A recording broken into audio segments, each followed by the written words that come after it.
Летная форма, 2 звезды на груди и скалы, словно крылья. Среди десятков работ в мастерской известного крымского скульптора Айдера Алиева сложно не узнать образ легендарной личности. Дважды Героя Советского Союза Амедхана Султана. Вот эти два объема, они создают аэродинамическое пространство, которое близкое к понятию полета, близкое к Амедхану Султану. И разноуровневый плинт, он говорит об адресности, что он с горной Алупки. Именно над скульптурой летчика аса сейчас работает мастер. Здесь представлены и эскиз памятника, и его рабочая модель в масштабе 1:5. Подобные композиции делаются или в глине, или в пластилине. Для того, чтобы можно было маневрировать, изменять, улучшать. Поэтому здесь внутри каркас и пластилин, скульптурный пластилин.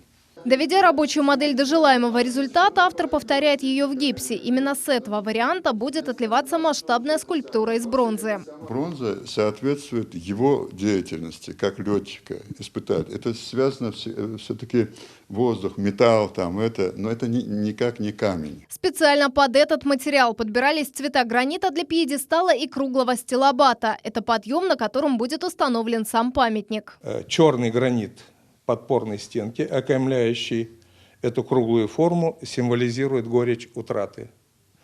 Красный камень символизирует любовь народа к герою.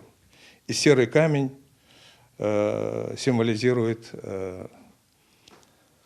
глубокое уважение к памяти героя. Гордый Амедхан словно идет навстречу к своим соотечественникам. В комплексе установят и аудиогид с биографией летчика, клумбы с цветами и зону отдыха. Кроме того, будет выполнено ограждение всего этого участка, чтобы в будущем предотвратить заезд машин. И еще памятник в вечернее и ночное время предполагается освещать в этих местах. Также планируют благоустроить всю прилегающую территорию. Общая площадь сквера более 1500 квадратных метров. Проезжая мимо памятника Ленина к этому месту, обратил внимание, насколько памятник Ленина большой. Я вам хочу сказать, что памятник Амедхану Султану будет соразмерный этому памятнику. Он около 5 метров вместе с постаментом.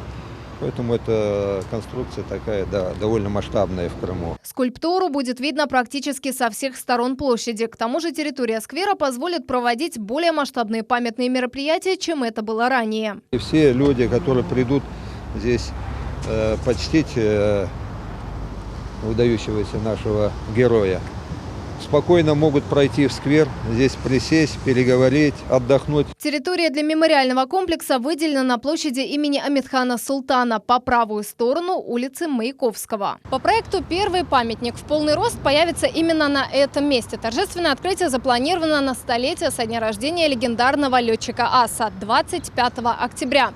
Примечательно, что скульптура «Дважды Героя Советского Союза» появится в центре столицы в год памяти и славы. Фатиме Сейдометова, Рафаэль Вахидов, телеканал Миллет.